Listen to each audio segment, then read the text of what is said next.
Come here. Hey, welcome back to the LCS Countdown, where we're about 13 minutes away from that first game of the day, playing a little fetch in our downtime. I know what's been on your minds, but, oh, wait a second. Again, more breaking news. More breaking news. Gentlemen, this is big news. This is big news. Let's go back over to Kobe for another update. Thanks, Dash. I'm here where Broxah just got his peripherals out of this very case. They headed up onto stage, and it was a smooth transition, grabbing their water bottles, their Red Bulls. They're completely ready for this game. Everyone's excited with his arrival, and the fans are going nuts. The energy down here is palpable. This is like nothing I've ever seen before in my 200 years of collective casting experience. Obviously, we will keep you up to date on this developing story. For now, back to you, Dash. I don't know how palpable that energy was. I heard it. You couldn't feel that? I felt it. Mark. Felt it. It was Sorry, heavy hitting. Earpiece. Be safe out there, Kobe. We appreciate you doing that very dangerous work of being out in the field to track all of our incoming players' progress. If you need the 101, though, on Team Liquid's new jungler, Riv has got you covered in Broxah Oversimplified. It's time to brush up on your Broxah, so get your pencils out for a TLDR on the LCS's newest Danish terror. Broxah was playing with the Fnatic Academy team until the 2017 Spring Split when he moved up to the main roster, and it turns out he was pretty good. Actually, he was really good. Fnatic hit their stride and dethroned G2 to take the 2018 Summer Split Championship before going on to play in the World Finals in Beijing. They didn't win, but Broxah is still really good. As a matter of fact, the following year they made it to the World Quarterfinals in 2019. Did I mention Broxah is good? This has been Broxah Oversimplified. Well, when it comes to game one, it's hard, rather, to not sympathize with the amount of pressure on Broxah's shoulders, even if it's not all on him. He isn't. What? What do you want from me? How can you flub? What do you expect me to do? Yeah. I'm not going to ignore puppy love, okay? He joins a championship team that's in a slump, right? But all eyes are on him, whether he likes it or not. Yeah. I mean, especially because game one is against Immortals, who are 4-2 right now under the guidance of Xmithie, the man he's supposed to replace. And so there's all these problems with Team Liquid that we're seeing, not just with Surenfire. You're going in without much practice. You got here 2 days ago. We heard 2 scrim sets total, basically. Yeah, if that. If that. So you have to instantly try and fix Team Liquid. You have to go up against the guy you're replacing, and you have to do it with no time. And the thing with Immortals is they are very surprisingly sitting at 4-2, and if they win this one, would move to 5-2, which would give them temporary sole possession of second place. So, like, yeah, sure, this is 2019 summer regular season stats, and when you saw that, like, Xmithie was a very reliable jungler for this team. He has a much different role on this Immortals squad. Yeah, but right now, you know what Broxah's been doing? He's been studying Immortals gameplay, Xmithie's pathing. Who's been studying Broxah's gameplay and Broxah's pathing? Right? No There's one. no evidence. No one. What, have you been watching him play? Hey, you're not going to go back to solo queue? 2019 watching it. You're like, new jungle? How's he play? We don't know. That's a Yeah, very that's good the point. problem. Team Liquid doesn't know yet either. Oh. That's the advantage. I don't know. Both are walking into it very impromptu. So who, if it's an advantage, who's favored there? Oh, Team Liquid. Okay. Because at least they can hear him talk. Like, Yeah. I'm going to go over here. Why? I don't know. This is the way I'm going. Well, the weird thing too is like normally I would be like, oh, it's an advantage for Team Liquid's bot lane. They're supposed to be the best in the league, but they got smashed in their previous game by Golden Guardian's bot lane. The fact that Hakuho and Altec have been doing really well, they're doing really well. Yeah. It's not as, like, these advantages that TL should have are not nearly as pronounced as they should be, which makes me more concerned with Broxah coming in. It's not like, oh, we've upgraded jungle, but also Doublelift actually needs to start playing well. And Impact can't get solo killed by sOAZ, who beat Someday, and Someday beat the crap out of Impact. Yeah. Not quite transitive property, but... I mean, how would you expect Broxah to play in TL? What is Broxah's, perfected role within the team that Xmithie wasn't able to fill before? I mean, I think it's about mid-jungle synergy. They need to draft powerful mid-jungle 2v2s. They need to let Broxah invade Xmithie as much as possible, and they need to take over the map that way against Eika and Xmithie. That's what they're hoping to build towards. It's just a matter of, with, 10 hours worth of scrims, if they can pull it off on stage. I mean, hopefully they lean on Jensen for that, because it is... Yeah.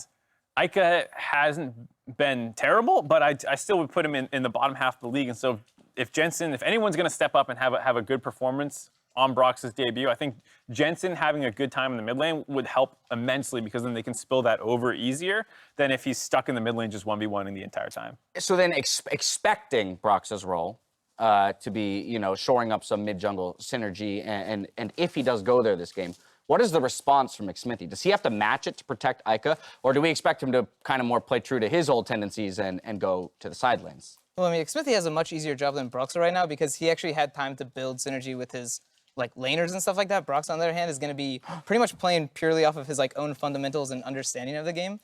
So I don't think Xmithie's going to have to focus on outplaying Broxah that much, as more of he needs to get himself into a situation where they can 2v2 the jungle and the mid laner, so they can actually expose this brand new roster that's playing together. Fair enough. Fair enough.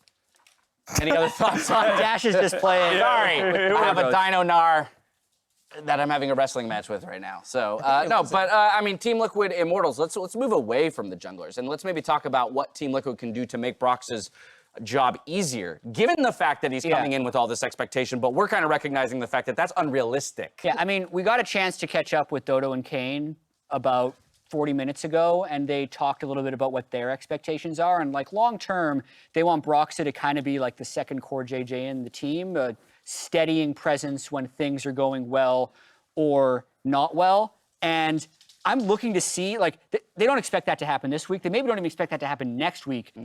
Obviously, it will be nice if it happened right off the bat, but I think the overall mentality of the team should be improved now that they have their full roster together. So I'm kind of expecting the biggest improvements from Team Liquid for the rest of the split to not necessarily look like it's coming from the jungle.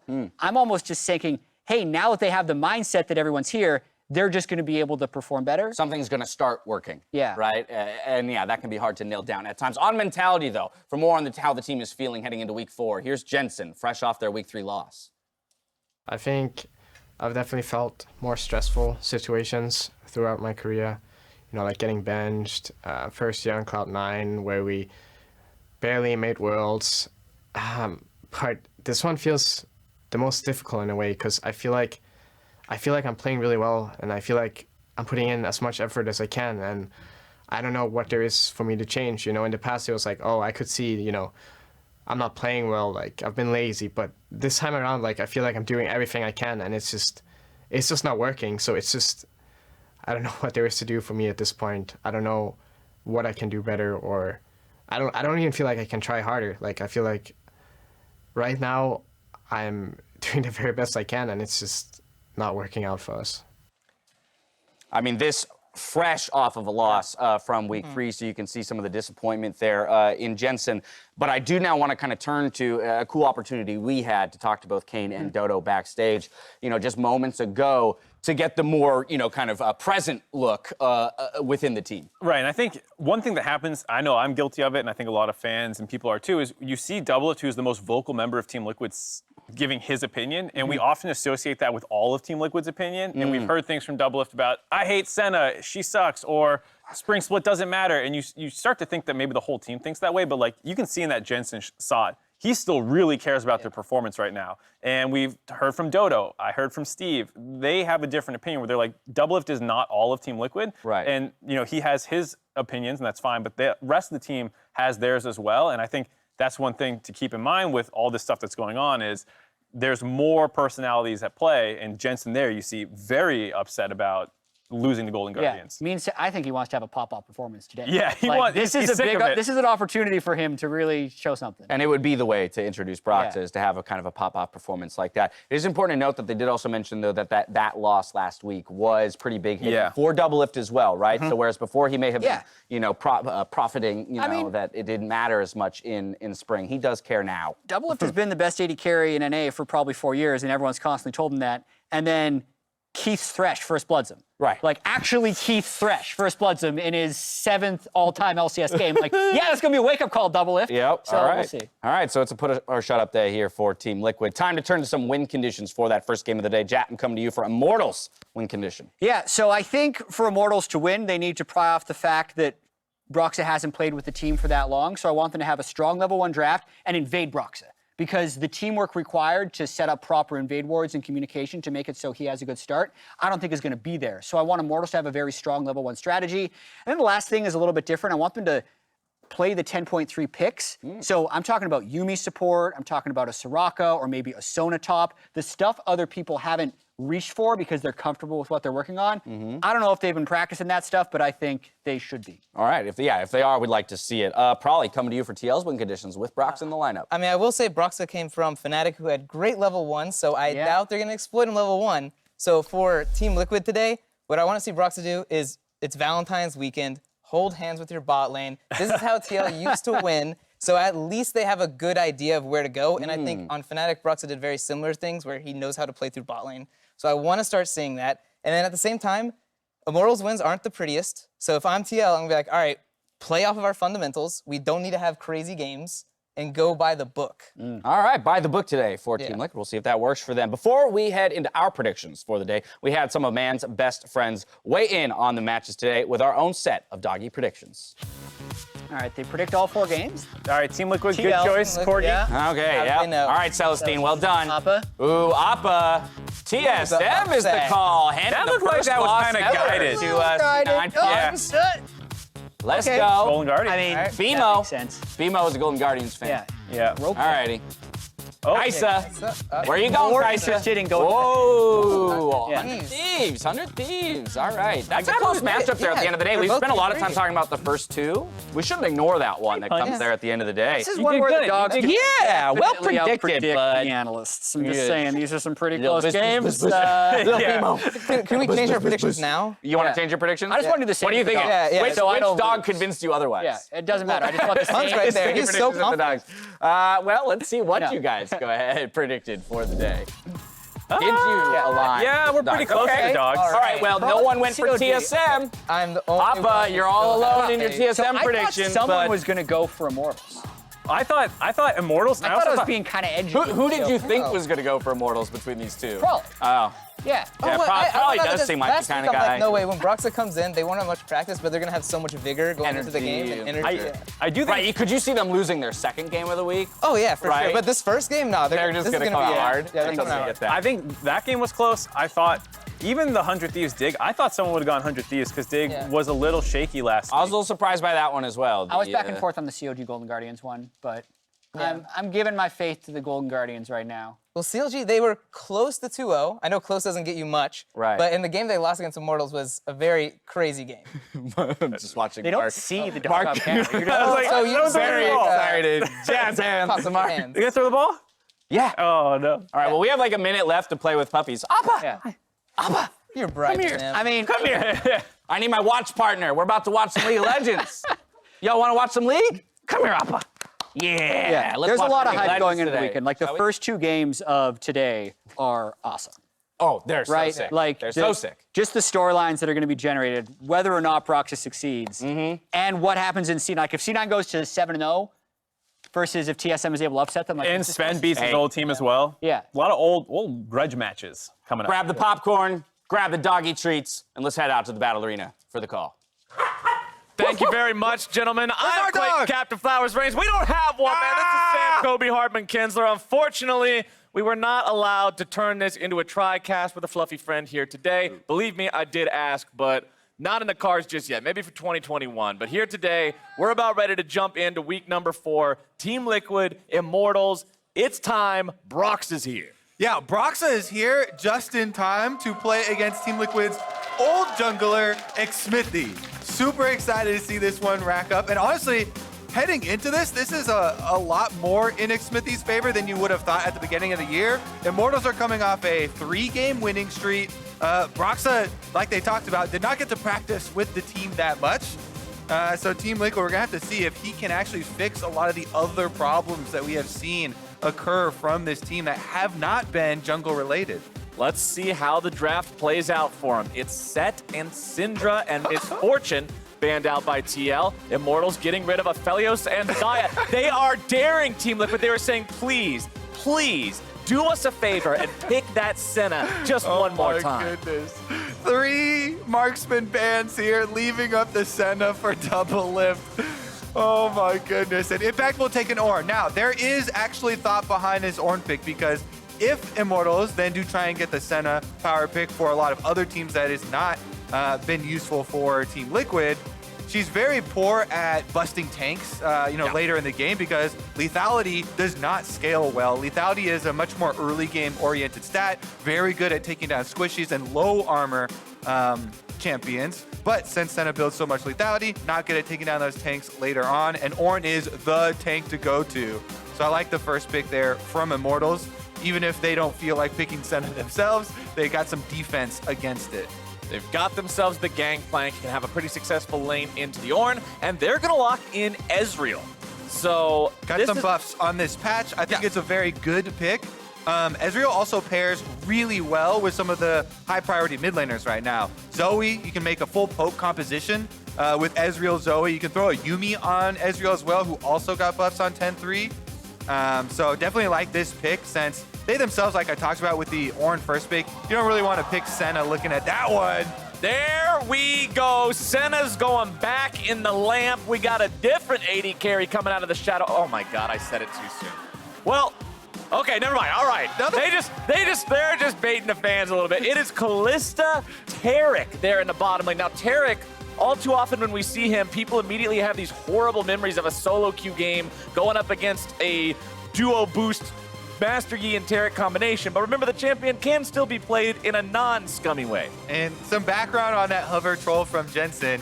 Yesterday, he had a solo queue game where he carried on Senna and tweeted out at Doublelift, oh, this champion is OP. So Jensen giving him a little shout out there, hovering the Senna as well. It could have been picked as a support, but Kalista works so much better with these supports that get a lot of value out of being thrown in there. Now they've got this amazing front line, a lot of defense racked up for Team Liquid with the Ornn and Taric front line. I really like the Nautilus pickup by Immortals going into a Kalista. Kalista's ability to constantly jump with the martial cadence as the passive can make her incredibly evasive and difficult to hit. When Nautilus can point and click, lock on with the depth charge there in the team fights, can create the opportunity Immortals needs to lock her down. As we get into the second part of picks and bans here, we've got bottom lanes locked in for both teams. What you're assuming is top lanes for both teams, but we know that these champions can be flexed around. That means junglers are still needing to be picked for either side, and that means junglers are going to get banned. It's Gragas and Olaf already taken off the table. And when we heard that Broxah was going to make it over this week of the LCS, I was really fingers crossed hoping to see him on Lee Sin. And Lee Sin has not found his way into the bans yet, just the Olaf and the Gragas thus far, so it's still a possibility. And looking for some of those champions that he really can excel on, show his mechanics. I would love to see Broxah on Lee Sin in his debut game here in North America. Team Liquid has one more ban to go. Immortals decided they're not going to go full jungle focus here in the second half. They are going to keep LeBlanc away from Jensen. 2 seconds left, Team Liquid. What's it going to be? All right, one more jungle ban is the Elise. That one won't be played here, but the Lee Sin that you mentioned still available for pick. It's over to Immortals. And even if Immortals maybe early on might have been thinking about a poke composition with Ezreal plus Zoe or something like that, when you're looking at this much hard engage, it's pretty hard to still go through with it, right? Because that is one of the biggest counters to poke compositions. You have Ornn, who can charge ahead, and Kalista, one of the few AD carries that actually also helps out with engage. So they get an Xmithie classic here, Captain Flowers. Xmithie classic with the Sejuani. He's had some interesting ults with the champion in the past, but Xmithie's always been one of the best in the jungle. So you missed one ult! Hey, man, that's the one people remember. But this is going to create a powerful front line. The answer from Team Liquid, they're saying, all right, you want to play the tank jungler. Let's get in there. Let's put Broxah on a champion this man can shine with. I should vocalize my wishes more often, actually. Yeah, you seem to be making things happen here, my friend. Ryze actually being hovered over here as well for another pickup. Their last time around did not go so well. Team Liquid tried to split the map. They could not make the split actually work with the Ryze in 1-3-1, but this would be more of a grouping with the rest of the team. So this would be more of a 4-1 style if they decided to go side lane Ryze later on. Because Ornn, Kalista, Taric, Lee Sin is actually a very good 4-person comp, and you don't have to do 1-3-1. You can just do the 1-4. Meanwhile, though, I like the Cassiopeia lock in here for Eika into the Ryze. One of our classic matchups. But Cassiopeia right now, when they have this much engaged, Sejuani and Nautilus is very good at starting off this fight.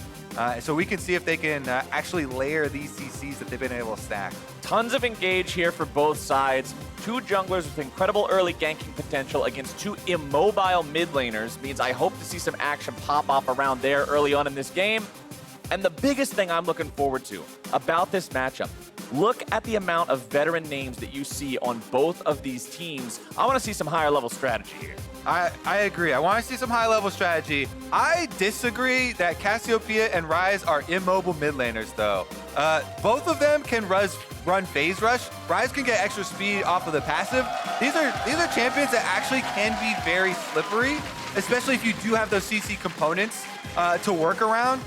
Phase rush Cassiopeia actually can get very, very tricky to deal with. We will check what those keystones end up loading in with once we get into the game. I can tell you guys right now, because I have a side monitor, it is phase rush on both of those champions here in the mid lane this time around, so they are both going to be utilizing that speed.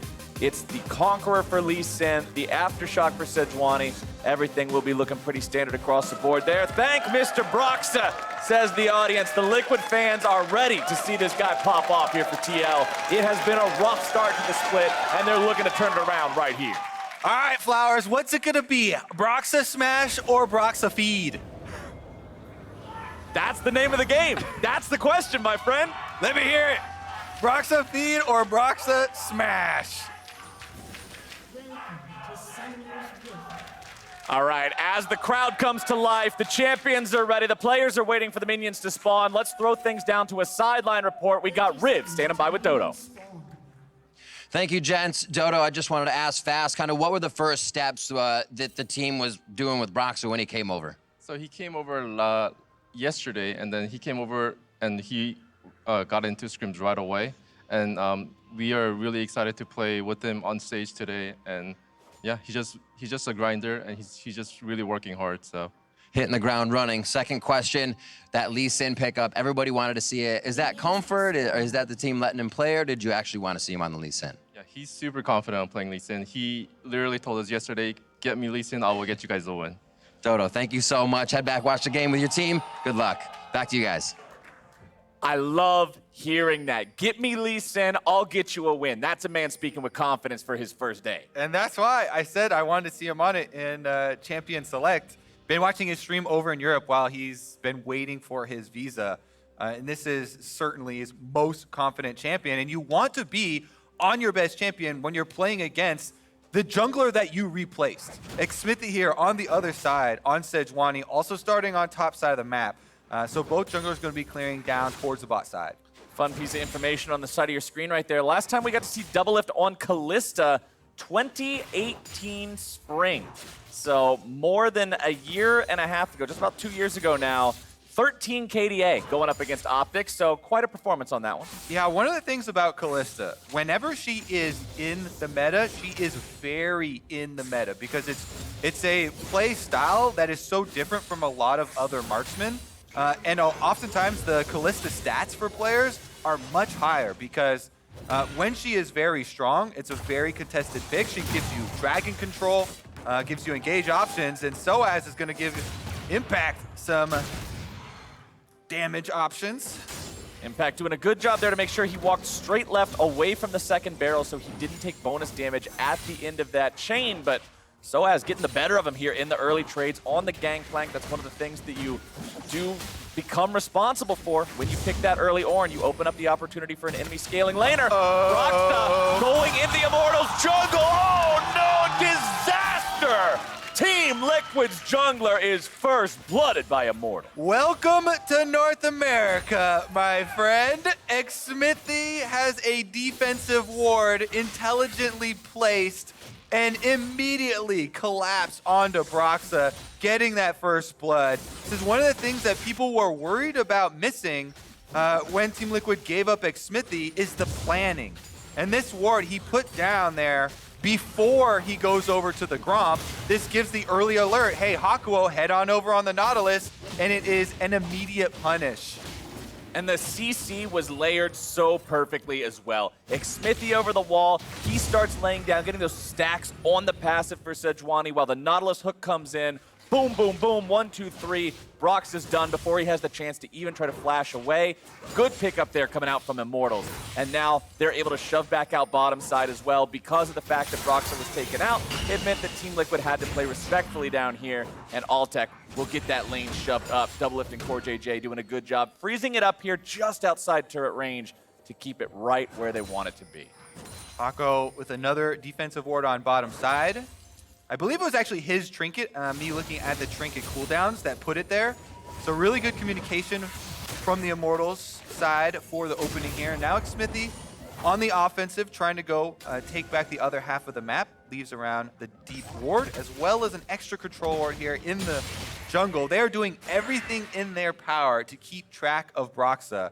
And since it started out with such an early advantage there with the perfect counter kill, it makes it very easy for Xmithie to keep up this invade pressure. That Scryer's Bloom will allow Xmithie to see that Broxah has made it onto the wolf camp that just now respawned. Xmithie did manage to steal the Gromp away, and Xmithie's going to get the first 2 Scuttle Crabs as Sejuani against Lee Sin. That feels good. Feels extremely good because it's so rare. And it does, again, go back all the way to the planning. Now, with the recent buff to Sejuani, the buff was attack speed. You just get free 10% bonus attack speed at level 1. The intent was to help her actually keep up with the early clears they're seeing from a lot of the other aggressive junglers.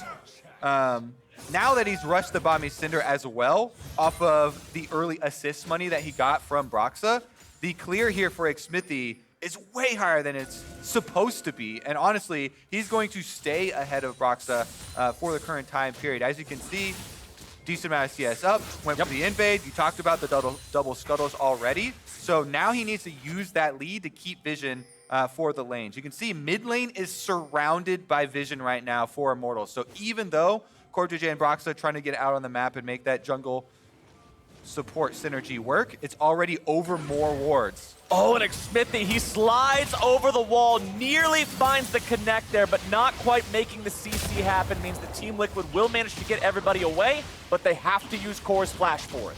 Yep. Game of information, Captain Flowers. Well, top side is not really about information. It's just about brawling.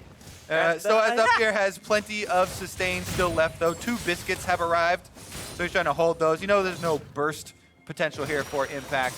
And look at the side of your screen right now. EXP comparison. Broxah almost up to level 5. Critically, Xmithie 75% of the way to level 6. And both of these junglers just have so much more potential once that ulti is available. That time frame difference between when Xmithie has his and Broxah does not, that's a huge window for Immortals to try to make a move. And this is something that would not have been really possible last season. Xmithie almost a full level above Broxah. Like we kept on talking about, the removal of that catch-up experience means that those early mistakes or those early successes in really good defensive warding shown by Immortals and shown by Hakuho really do snowball later into the game. So we'll see if Xmithie can make that first Sejuani ultimate useful. He has gotten there like you're looking for, and there's some very good places to try and use it. Bottom lane, there's still no level 6s for the Team Liquid side. So as they finish up on this blue buff steal, I would expect Xmithie actually to swap back down to the other half of the map. Because Immortals, if you count up their composition strengths on the bottom half of the map, they have the Gangplank ultimate that they can also use.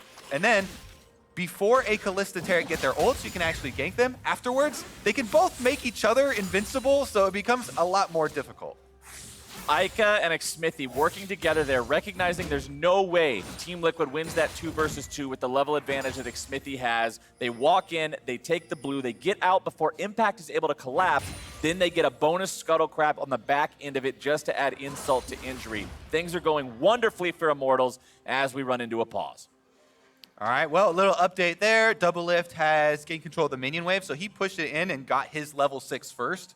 And Kalista Ultimate is one of those big immunities we talked about that makes bottom lane so much more difficult to work around. Plus, since he's got the upgrade for boots for Kalista, far more important than every other AD carry because it's passive. So he's feeling very confident in the power of bottom to defend themselves right now. And we may see Xmithie go for a topside Rift play because I really do like rushing Rift Herald nowadays with the lower value on individual dragons. you don't have to start stacking so early. And if you can invest your time in an early Rift Herald that results in guaranteed plates, that is money in the bank that you can try and use to win those fights later. Update on our pause. It appears that we do have a mouse issue on stage. We'll get that resolved for y'all as fast as we can and get right back into the action. And speaking of that action, it has led to a situation. You mentioned the CS discrepancy earlier in the jungle, where we were seeing Xmithie farm better than Broxah. That is still the case. He's about 16 up in that matchup. Top and mid lanes are almost perfectly even, while bottom lane Doublelift has himself a 14 minion farm advantage over Altec on that Ezreal. And I'm specifically going to be watching Doublelift because last week, I don't think anybody, not one single person who's a fan of the LCS, who's followed it for any amount of time, would expect Doublelift and CoreJJ to get first blood killed 2v2 by the Golden Guardians bottom lane, which up until that point had been by far the weakest bottom lane that pretty much everybody had seen. But then they did, and that is exactly what chat said. That's a wake-up call. No more Senna. We're back on Kalista, and I want to see him step up. So that's an interesting thing, because people have been saying wake-up call for a long time here for Team Liquid. He's been hitting the snooze alarm. Okay, yeah. Snooze alarm on the first one. Yeah. A couple losses here, a couple losses there, snooze alarm. But now you're late for work, basically. Yeah, they're about an hour late Spring for work. has started. They're almost they're second to last place right now. They need to get up. That's what you're saying. It's time to hop in a car and speed down the highway because you got to get there in time. And right now, time is not working in the favor of Team Liquid. And Officer Xmithie might just pull you over. Officer Xmithie. Okay, because he's sitting in the speed trap as Broxah tries to make things happen this game. And it looks like we're right back into the game. And as soon as we unpause, Altec immediately has to flash away from an engage attempt that comes out from Doublelift and CoreJJ. Doublelift using the ulti on Kalista to force that summoner. Oh, and that's what I was talking about. The Rift Road plays actually started right now for Xmithie, as well as Eika heading over with the mid priority. They're able to take this Rift Herald. I really like, too, they changed Rift Herald, so you don't even have to be right next to it anymore. It makes it a lot less dangerous to use. Xmithie, they're going to knock some plates off by hand. Bottom will be exchanged for that Cloud Dragon for Team Liquid. But I think this is a very good trade for Immortals as well, as they take off some plates by hand and then are able to use the Rift out here, cash in on a few more for sOAZ. Shelly charging in, almost taking it down to only one plate remaining. See Doublelift and Jensen, the two richest guys in the game. The wealthiest man on the side of Immortals, actually the jungler, there with Xmithie Sejuani. sOAZ right behind him there on the Gangplank. Eika following suit just behind that. Top lane, Shelly does only manage to get the middle couple of plates. You normally want to see her take out the last one or two of them, so not perfectly ideal usage, but still cashing in with a little bit of extra money there for the Immortals top side. Yeah, I mean, all well and good as long as you get paid. In fact, they're going to try and hold these minions as well. He does not have his teleport cooldown. So the Gangplank ultimate that is sOAZ has been holding on to this entire time is acting as a fairly good deterrent. Bottom side, since they use that Kalista ultimate pretty early, they're not going to make anything happen until that thing comes back up. Because with teleports both on cooldown for a top side, the difference is going to be that Gangplank ultimate. Meanwhile, in the mid lane, you got to be pretty happy if you're Immortals having Eika just farm away here. First Jensen on the Cassiopeia, scaling up quite nicely. Both of them just charging their tiers. Xmithie coming to hover a little bit as well in case there's a possible gank on this minion wave push. Immortals still with the only kill in the game as we just now crest the 10-minute point, about 1,000 gold ahead of their opponents on Team Liquid. Hakuho takes the opportunity to walk up through the river here, help clear out some of that vision around mid lane. Altec is safely farming up close to his own turret. He's on Ezreal. Very much a lot of potential there to escape anything that might come their way, and they know that Team Liquid got back anyway, so it's not like any plays are going to be happening down there here soon. Broxah will clear out some of those control wards from his own side of the jungle. Xmithie has gone forward, but he has to flash away. That time, he was alone. He didn't have the rest of the squad with him. That was not communicated properly. True, and that is... Oh, Hakuho! Oh, but talking about communication, Doublelift now going to find himself in a bad spot. Here comes the damage! Cosmic Radiance not in time. Everything in the kitchen sink. Cannon Barrage 2, they wanted him dead. People are wondering if this week would be Broxah's arrival, fixing everything for Team Liquid, saving them but it's turning out to be Xmithie making them regret their decision very heavily here. He does get caught on the invade, but respects the fact that the Kalista ultimate just came back up, immediately flashes away, and Hakuho once again. Hakuho has made so many of these plays for Immortal. He was the one who placed the trinket ward that saw Broxah. He is the one that slips into that side lane brush just before Doublelift hops over the wall and starts off this kill. They're able to burst him down. Look at that, that was right before. Slips into the bush. They barely burst him down before that Taric ultimate lands, by the way. You could see it almost there in time, but not quite quick enough. And Immortals get themselves some more money on the bottom side of the map as well. You can see 3 turret plates knocked off there for Altec and Hakuho in the aftermath.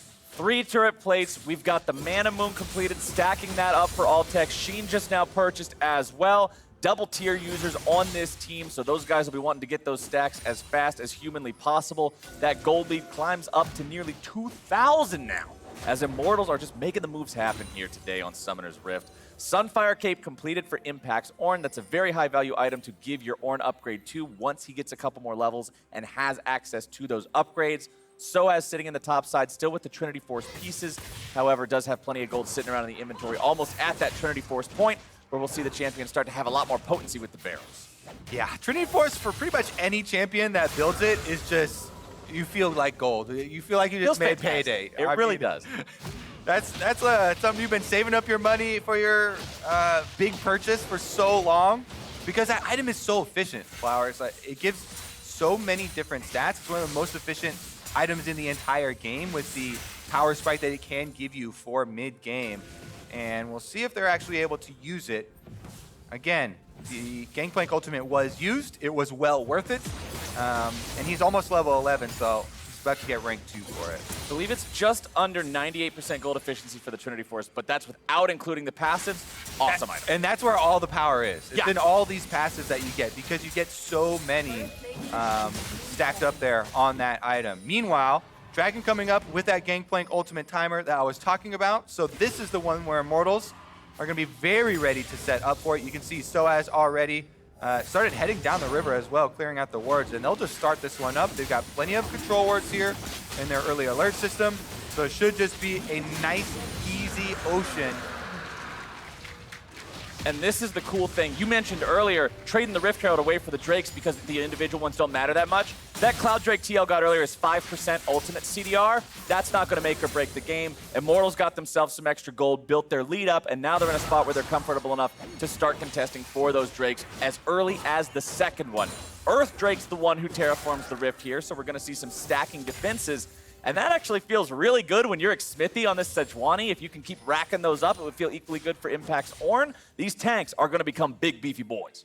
Yeah, for Ornn especially is the thing that I was going to mention. I absolutely love Mountain Drakes for Ornn teams, because not only do you get all these upgrades to the items, just adding more flat stats, then you get to multiply them as well.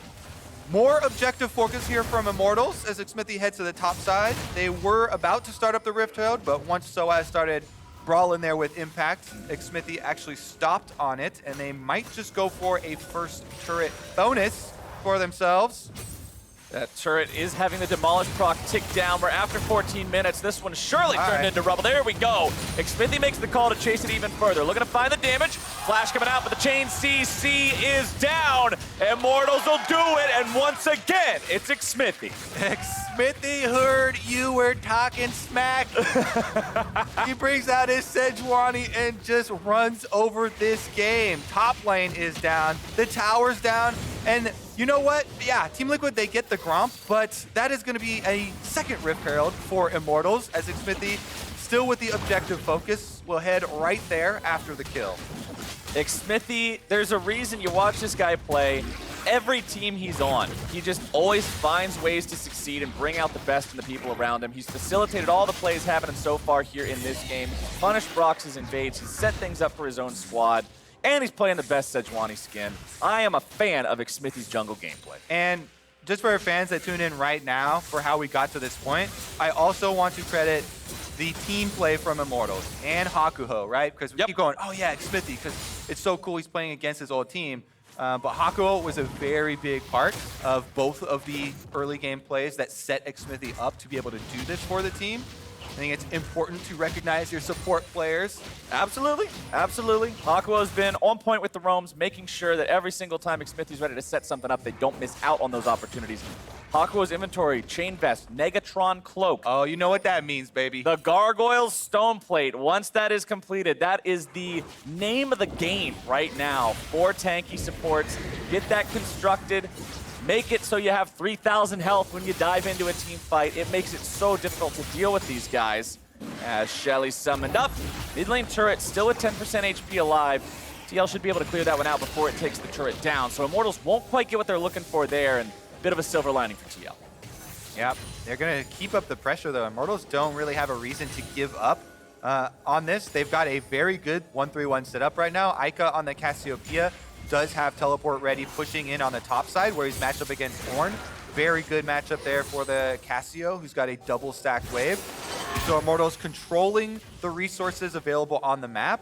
They've done a very good job of snowballing with the early lead. Sometimes you'll see teams let the control get away from them with some reckless plays, but has all been objective focus here from Immortals. And Xmithie is over the wall. This is such a defensive combo, though, like we talked about, Kalista Taric. They can both make the other one immune. And unless you can burst them down while you're waiting for that timer, which we saw already successfully done, that is going to be a false play there. So Immortals don't actually go for it, and they're just going to clean up bottom side instead. That's the thing about Taric. Every single time he's in the game, his ultimate becomes pretty much the most important ability in every team fight. So specifically, I will watch CoreJJ as we're 18 minutes in, and we're probably going to start to see some big fights and see how much value that provides. Other thing about Kalista is she does not scale exceptionally well later into the game. Yes, they do have an Ornn on their team, so you can get more gold in her artificially by upgrading her items. Yes, they do have a Ryze, but the DPS, the AD specifically, attack damage threat that's going to be coming from them as the game scales on through later when you're facing a Sejuani that has the extra passive for more defensive and a Nautilus that has rushed the Gargoyle Stone Plate. It is going to be a bit difficult here because Gangplank and Cassiopeia are so good with pure damage from those solo lanes, and a lot of it comes in AoE form as well. Altec shooting off the True Shot Barrage there, seeing if maybe there was some poke to be found. There is not. CoreJJ gets jumped on by Xmithie, but does a good job there with the Juke Boots, sidestepping away from some follow-up DPS, and Immortals will move on to the Drake. Yeah, just keep going down the checklist, Flowers. As we said, these spawn timers desynced by 2 minutes each from top half of the map to the bottom half of the map, so they're easily able to pick up this dragon. They are going to give up some pressure on top side, but they should be able to knock over mid-turret in exchange. When Broxah shows, they know impact was already there. That's a lot of commitment from TL to make that exchange for Dragon, and it will result in the mid-turret also falling. This will be the entire outer line of defenses opened up, and this means that, look at all these wards, you can just keep up your vision line moving ahead for Immortals. Hakuho thinking about making a flank happen here, but they are missing vision on some Team Liquid players. They don't want to risk throwing a lead away on a haphazard dive. Instead, they see that Eika's got things set up here in the bottom lane. They'll bring everybody over and push on to the next tier 2. Ornhorn's not going to find a lot. I'll give him 3 points for putting it between the uprights, but that's about it. Impact will not protect them.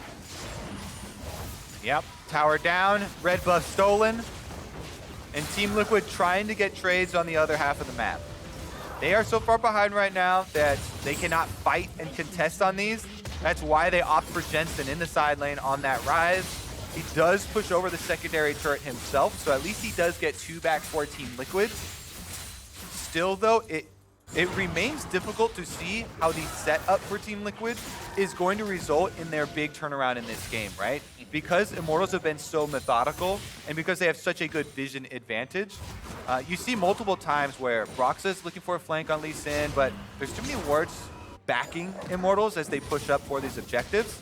And unless you get an amazing kickback on one of those super high priority targets, then you combo that, with the Ornn and Kalista ultimates to try and get a knock up and kill one of those DPS targets first. If you do not get that flank, then Immortals continue to stack up these advantages, and now they're running down Impact. Teleport used as well. He's cornered. Impact used his Summoner Spellbook barrier there, but did not actually shield any damage at all with it. He'll try to make a valiant stand, but 1 versus 3, all you're gonna do is just get a fancier epitaph. The man has fallen yet again, and Immortals find themselves in a 4-0 lead now. And they didn't use anything super important in terms of ults in that fight. Yes, they had to use a teleport, but they've still got their full combat potential ready to go here. As CoreJJ ends up in... no, he's not in any danger. He'll be just fine. Mid lane tier 2, though. That thing's going down. Immortals, they got 4 men already pushing onto that one. sOAZ still hanging out there in the bottom lane. He's got his TP. He's got his ulti in case a fight would break out. And Immortals are just racking up these leads. Like you said, they're going down the checklist. They're not taking unnecessary risks, and they're slowly snowballing. And you kind of you touched on it there, where the champions for Team Liquid here with CoreJJ and Doublelift, they're not necessarily in danger, but that is because they're giving up more and more objectives. The secondary tower in mid lane now goes down. They get the kill on bottom side on Impact, and there's no possible answer for Team Liquid up by the Baron. So now they're just grouping up as mid, trying to force their way back into Immortals territory here, even though there are so many flank wards left behind in the jungle by Immortals. They have all of the options for themselves, and they can see the members of Team Liquid proceed out to the objectives a good 10 seconds, 15 seconds before they even get there. The big number that stands out to me right now with those stats in the bottom of your screen, Broxah's damage this game to champions is 57. I'm pretty sure that's less than caster minions when you put them together from all the lanes. Xmithie has 3,160, and he's going over the wall to start yet another fight right here. Some follow-up damage coming in from Altec, but the rest of the Immortals are not in a position to properly collapse on that one, so that won't turn into anything. It's Impact anyway, not exactly the guy you want to start the fight on. Jensen will continue split pushing in the bottom lane, and Immortals make the call. They're saying, do not answer him. Force them to come to us. The Baron is the play. Unless Team Liquid get a steal here, this is looking like... oh, Hakuho go. Fight can be turned around. Hakuho's going to be on the front line. There comes your Nautilus ulti. They're going to be traded back and forth. Cosmic Radiance coming down now. Hakuho going to be taken down to half. CoreJJ exploded before the Radiance able to keep him alive. Now they're going to be able to find the double kill on the Doublelift. Immortals have lost 1 but claimed 2. They win the fight, and they're going right back into the Baron pit. They have all of their DPS still available. They trade Hakuho for both members of the bottom side here for Team Liquid. They don't start it back up, though. Xmithie regenerating there on a Sejuani, and he's behind them. He's got the perfect spot. Jensen's using the Realm Warp, and Xmithie comes over the wall. The Sejuani is ready to go. sOAZ chases Impact away from the rest of the fight. Broxah is able to disengage there with Jensen. Impact still on the run, taking the Blast Cone over the wall, using the TP. Gangplank has no hard CC. There's no way to interrupt that one, but critically, that is a 5-minute cooldown that they got. And another critical thing here, Team Liquid are going to give up the Baron in exchange for the Dragon. They don't want to fight this, so they're actually going to further delay the possible soul. Immortals will be happy to take that trade, though. They now have pushing power, and since they've done so much work in the early game, they can run right up to those inhibitor turrets and push on through. Well done there by Immortals. And that's the kind of decision-making that I wanted to see. When I said I want to see some higher-level strategy, so many times when there's a split pusher in these games, we see LCS teams go back, should we do Baron? No, we shouldn't do Baron. Should we do Baron? No, we shouldn't do Baron. No. Go there. Either stop the guy in the side lane or get the big purple worm. And that's exactly what Immortals did. I love that decisive decision-making. Yep, so they can easily turn off this Baron. Everybody's on the same page. You need to immediately turn for the fight because they have the split push Ryze going. And even though the teleport is channeling, they burn down CoreJJ both before Jensen arrives from the teleport and before his own ultimate lands critically. Jensen does arrive in time to actually have the burst damage to trade it for Hakuho's life. So from Team Liquid's point of view, at least they got something back, but now they're faced with the Baron push from Immortals, who are significantly ahead.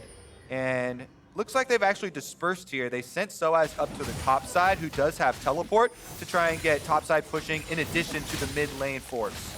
And if you look at Jensen's items, he has gone for the inescapable Ryze build. This first showed up, I believe, in the LPL last year. Rylai's plus Righteous Glory means he's just going to stick to you forever once he gets on top of an enemy champion, but he's not having the opportunity to do so. sOAZ is staying away from him in the top side. Jensen may be able to find that chase, but sOAZ will not allow himself to be chased. He says, fine, you want to fight? We're going to fight. Jensen can't win that 1v1. sOAZ turns it around, and Immortals take the mid lane and hit. Nice shot. Good shot. They have the ward on the Krugs, seeing him stick around, and sOAZ, like you're talking about, fights his way out of it. So Immortals, they get the mid inhibitor. No reason to stop now. They still have 52 seconds left on the Baron buff. Turns out chase potential only is valuable if your opponent wants to run away. sOAZ has no interest in such things, and Team Liquid has called their mid laner back to the base to help with the defense. It's a 5v4 defense now, and that means they will hold this second lane of inhibitors. However, they still have pressure coming in to 2 separate lanes now. The rest of Immortals keeping the bottom lane pushed up. sOAZ having the opportunity to use Baron to push down top side means they are not willing to take the foot off the gas pedal here just yet. One remaining tier 2 turret now under pressure. sOAZ going to set up some barrels there, make sure he's safe as he pushes up. Altec's over the wall, and they will apply that pressure. I just think that this game, you should go back and watch the beginning of this game, because after the early stages, it was very methodical and not a lot of big curveballs came. But it really does highlight the importance of planning in League of Legends and recognizing not only your win conditions, but the opportunities that your opponent is most likely to go for. Because Team Liquid, they very clearly, they have early game Lee Sin with the Kalista and Taric bottom side. So Doublelift try to push up, try to get advantage on bottom side, and they try to send Broxah down there. But the early defensive ward completely turns it all around and allowed some very good counterplay here from Immortals. So that planning going a very long ways, and then they're able to use that advantage to snowball so effectively. Don't think they're going to have to go the next dragon, Flowers, as 1 minute and 15 seconds about left on this one. Already laying the groundwork here, littering the jungle leading up to it from Team Liquid's side with wards of their own. And with super minions heading straight down mid, should be another easy step for them. But this highlights the importance of what you said earlier, where Team Liquid recognized that Immortals were taking the Baron, they couldn't contest it, they went for the Drake instead. If you don't get that Drake and Immortals gets it, this is now soul point, and it just feels absolutely unwinnable. But Team Liquid will now be chased away from their own tier 3 turret. Gangplank ulti comes in, and Immortals are saying we want to invest for this tier 3. Broxah goes in, but he's not able to find the kick. Instead, he is already gone. Immortals will turn this fight right back around. True Shot Barrage coming in. Doublelift is already dead before the Cosmic Radiance can keep him alive. Immortals will back away and regroup. The damage is just not there for Team Liquid. Attack repelled by Immortals there. And if you're looking at it from Team Liquid's side, that there also wasn't communication here, I believe, because if you're sending Broxah in for the kickback, regardless if he gets it or not, you want to channel the Taric ultimate as he's going in so that your timing on immunity is there. They actually have Broxah go in, he dies, then they have Taric ultimate as an, oh shit, we're about to lose the game. Sometimes you gotta have that button ready to go. They did not.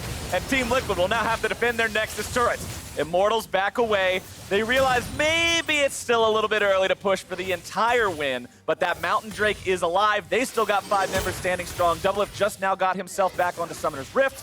We'll see if TL are in any shape to contest this, but I don't think they would be, and this will be now sole point for Immortals. Team Liquid really looking out of shape, Captain Flowers.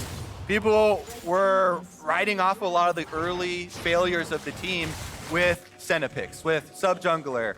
And yet here, Immortals show once again. Let's take a look at this. They have a huge lead at this point, so they're even able to bully them off the tower. Team Liquid go for the play. Right now, you start channeling that Taric ultimate so that regardless, really good flash there by Eika, but Broxah goes down immediately afterwards as well. And then they're on the run. They've already lost somebody. Ultimate starts channeling down, doesn't save anybody here. And Immortals very, very happy with the way that this day has started. 6,000 gold up. Things are looking great. Damage dealt to champions over the game. You can see sOAZ, the man at the top, nearly 15,000 done. Of course, it always helps when you lane against a big tank like Ornn that you're just going to constantly be putting damage into throughout the laning phase. That will pad those numbers a little bit. Altec also on the poke-based champion of Ezreal is going to have higher numbers than usual. But the only person on Team Liquid over 5 digits of damage, believe it or not, is Impact, the tank. When the tank is doing the most damage, something has gone horribly wrong. And Immortals now have control over the topside river here yet again. The control wards are everywhere. The jungle is lit up like an IMT Christmas tree, and they are going to maintain control over these neutral objectives. Here comes your engage. It's CoreJJ saved by Doublelift, but Doublelift is now in danger of dying himself. He's going to be kept alive, and the Cosmic Radiance finally able to find the move. Immortal's going to be pushed back now. Xmithie getting himself away as Impact goes forward. Xmithie is nearly down, and Team Liquid have finally found a good-looking fight. Team Liquid do show some life here with good use of the immunity this time from CoreJJ. Nobody ends up going down. And this is the first time they've really been able to fight off Immortals. But because bottom inhibitor is down, you don't get to relish your small victory at all. This pressure is going to continue. And guess what? Baron number 2 is even more powerful. This is going to allow Immortals to set up here, try and draw Team Liquid into their vision once again. Broxah caught out of position, does manage to dash away there with a ward. Xmithie's Warmogs has done so much work for him this game on this Sejuani, allowing him to never need to go back to base, always staying healthy, always allowing Immortals to go for the next play. Broxah down to 25% HP. Liquid do not want to give up another Baron. They want to try to get Broxah in there, go for some sort of a steal attempt. Impact going to be on the front line, still going to damage coming out from Altec. Team Liquid now looking to get themselves away as the fight has gone awry. CoreJJ's in the middle of 4. sOAZ there, tanking up on the front line. Broxah's the first one to fall. Jensen under fire. Altec going forward. Damage coming out. Stasis going through. CoreJJ nearly going to be killed here yet again. Jensen down to about 10% HP. Ornn comes through, going to be buying a little bit of time. Impact still getting himself away here yet again. Altec nearly finding that kill. Impact has run away, but he's run into the Immortals jungle. The rest of Team Liquid continue their retreat, but here come the Mystic shots! Shots, everybody! It's Immortals into the face! Immortals definitely going to be partying tonight, Flowers. You had best believe it. They are on to the Nexus. Impact's going on the Tour de Rift. He's looking at all the lovely sights, sounds of the forest, and Immortals are looking at the lovely sight of a victory over Team Liquid. And not only that, this puts Immortals to 5-2 now, with sole possession of second place in the LCS behind Cloud9. Coming in, people had very low expectations of this Immortals roster. And once again, the team play showing through. Yet another team where Xmithie is on, and yet another team where there's a lot of coordination going on here. Definitely will be worth looking into the comms of this team to figure out exactly who's making what calls. But one thing is for sure, they are happy and they are in second place. Definitely deserving this win over Team Liquid. What an appropriate game for Valentine's Day weekend, where Team Liquid broke up with their jungler. They ran into him in the club, and man, he is living his best life. I tell you what, Immortals were looking clean that game. You mentioned the methodical way they were playing. They weren't taking risks. They secured objectives. They moved as a unit, and they outplayed Team Liquid. Also highlights, again, the importance of practice, right? Team Liquid have not had the opportunity to practice with Broxah a lot. They went through a lot of a rocky start here at the beginning of the split, and there's not going to be an instant solve just because your intended roster is now put together on the LCS stage. And in the wake of that Immortals victory, Riv is going to hear from the victorious jungler after this quick commercial, so make sure you stick around after the break. We'll be right back.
What's going on, everyone? I am here, joined by Xmithie from Immortals after they take down Team Liquid. Now, let me tell you here, this is also your player of the game, so let's hear it for Xmithie.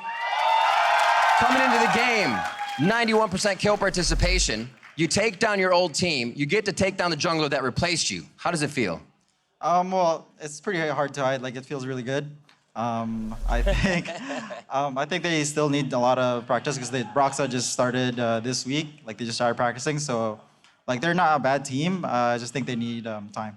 I want to zero in on that ward we just talked about. We called it the jet lag ward. Did you know he was going to be walking over this? Or you had a chance. You thought Broxah was going to be invading your jungle. Yeah, I think we had a pretty good indication because they all had like pushing lanes, so we kind of knew that they were gonna go for it. And I think I or Hakuho put a ward. I don't remember, but yeah, I think we predicted it pretty well, and my team played the whole game pretty well. Well, Xmithie, Immortals now sits in second with the chance TSM catches up later in that, but everybody is saying that that shouldn't be the record for this squad and speculating it should be much lower. What do you have to say to these naysayers, and should you be up there? I think on paper, like, I think it's acceptable that people can see us like we're not like at the top team, but it's always never like that. Even like the last Immortals roster I've been in, like people put us like 7th place, 8th place, and I don't really mind that. And yeah, like it's up to people, and I think it's just all our hard work paying off. Well, it absolutely looks like it. A fun question for the last one. With the jungle changes coming in, I would like to know from you, one of the top junglers in the league, what 3 camps should everyone at home be starting on? Honestly, you don't even need 3 camps. You just need 1 or 2, and you just gank whoever their tilter is, and you pretty much won the game. And that's how you do it. Xmithie, thank you so much. Congratulations on the win for Immortals. And now we're going to get C9 and TSM teed up by the State Farm analyst desk. Pick that early Ornn, you open up the opportunity for an enemy scaling laner. Broxah going in the Immortals jungle. Oh no, disaster! You do have what for my TP? I don't have TP, but... Nice! I'm going mid, okay? I'm going mid. There we go. Xmithie makes the call to chase it even further. Looking to find the damage. Flash coming out, but the chain CC is down. Immortals will do it. And we traded back and forth. Cosmic Radiance coming down now. Hakuho going to be taken down to half. CoreJJ exploded before the Radiance able to keep him alive. Now they're going to be able to find the double kill on the Doublelift. Yeah, is that all, yeah? What's happening, Ornn? Nice, we kill everyone, yeah? Nice. You guys are going. I'm gonna just sub Ornn. Yeah, okay. Actually, we played good this game, no? Welcome to NA, my brother Broxah.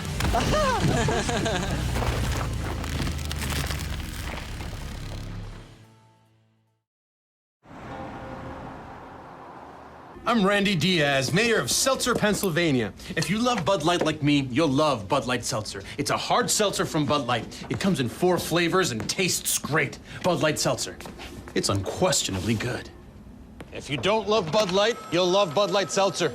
It's not Bud Light, it's hard seltzer. It comes in 4 flavors and tastes great. Bud Light Seltzer. It's unquestionably good. Questions? Call us now.